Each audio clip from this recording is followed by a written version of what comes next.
Om Swastiastu. Assalamualaikum warahmatullahi wabarakatuh. Shalom, nama budaya, salam kebajikan, salam harmoni. Perkenalkan kami dari kelompok 1 akan menjelaskan tentang implementasi dari materi kami yaitu hakikat pembelajaran yang berjudul Strategi Penerapan Kurikulum Merdeka pada Pembelajaran Bahasa Inggris.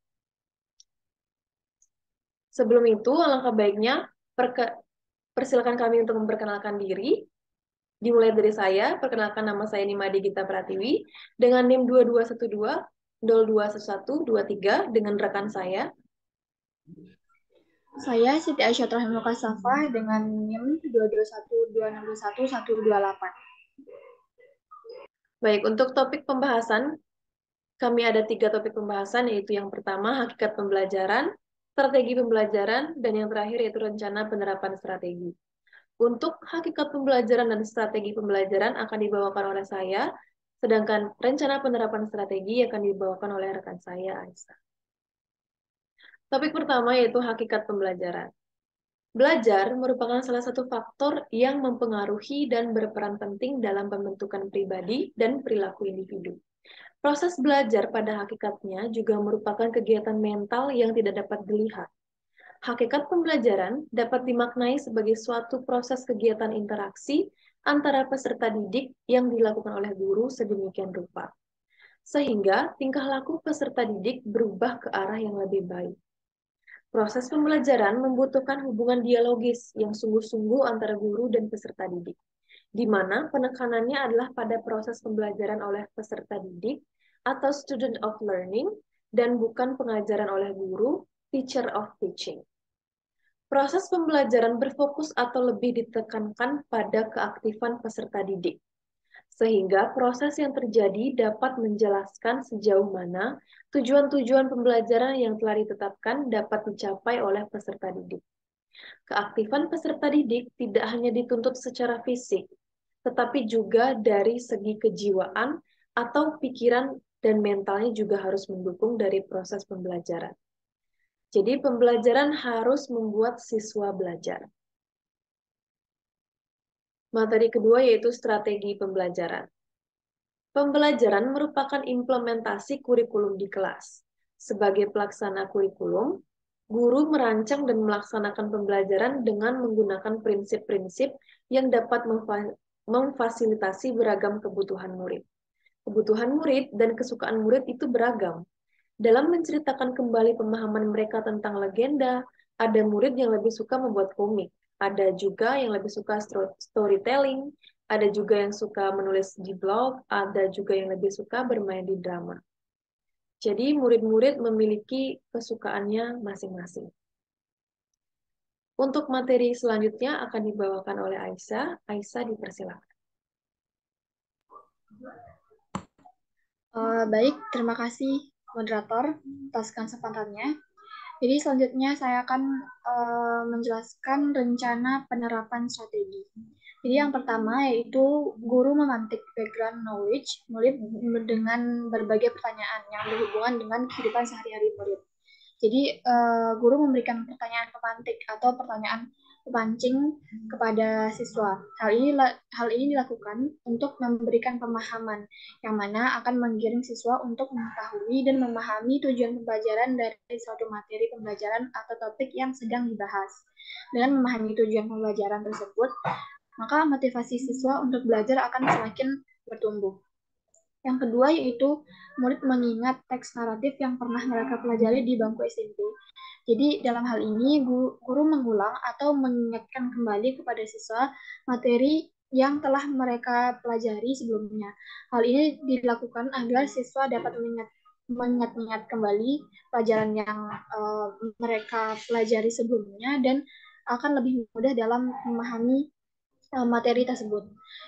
Yang ketiga yaitu guru meminta murid untuk mengeksplorasi secara digital tentang legenda-legenda atau cerita-cerita melalui aplikasi digital.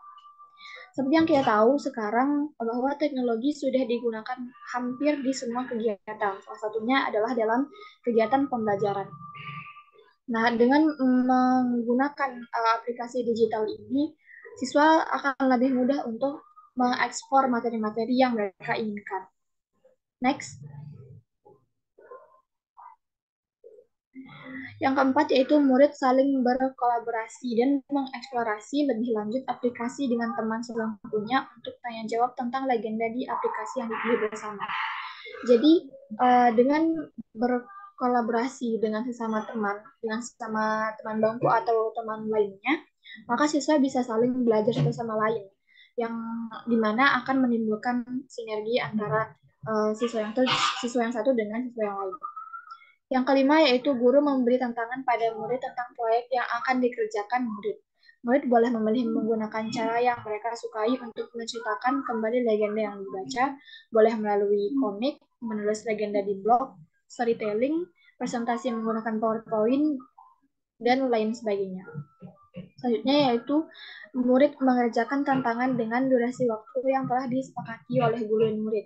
Apabila ada kesulitan membuat karya, murid boleh minta diajari teman atau guru tentang teknik mengedit, menggabungkan suara, maupun mengambil gambar, dan lain sebagainya. Next.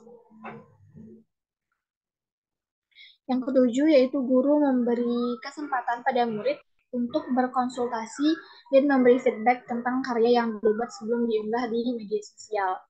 Selanjutnya yaitu murid mengunggah penjelasan yang telah mereka buat di akun sosial media mereka masing-masing, bisa lewat YouTube, TikTok, Instagram, dan lain sebagainya. Selanjutnya, setelah mengunggah karya mereka di sosial media mereka masing-masing, murid akan mengirim link YouTube, TikTok, atau Instagram di Google Classroom. Next. Selanjutnya yaitu guru memberi feedback pada karya murid. Jadi feedback di sini bisa berupa kritik maupun saran. Hal ini dilakukan agar siswa tahu sampai mana kemajuan mereka dalam mengerjakan satu karya. Dan feedback di sini juga bisa berupa reward atau hadiah sebagai bentuk apresiasi guru terhadap murid. Dan yang terakhir yaitu guru dan murid refleksi terhadap pembelajaran. Murid menyampaikan apa yang mereka dapatkan dari proses pembelajaran, bagaimana perasaan mereka, apa yang akan mereka lakukan ke depannya, dan sebagainya. Baik, mungkin itu saja yang dapat saya sampaikan. Selanjutnya saya akan serahkan ke moderator.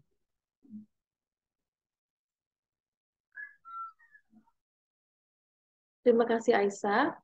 Jadi karena materi semua sudah disampaikan, jadi dapat disimpulkan dari kegiatan ini adalah perlunya memahami kesukaan murid yang beragam, memahami kemampuan berbahasa murid yang beragam, dan memahami kemampuan murid yang beragam.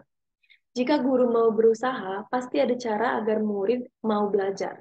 Selain itu, juga murid akan berusaha sekuat tenaga saat mengerjakan proyek yang menjadi pilihan mereka dan sesuai keinginan mereka.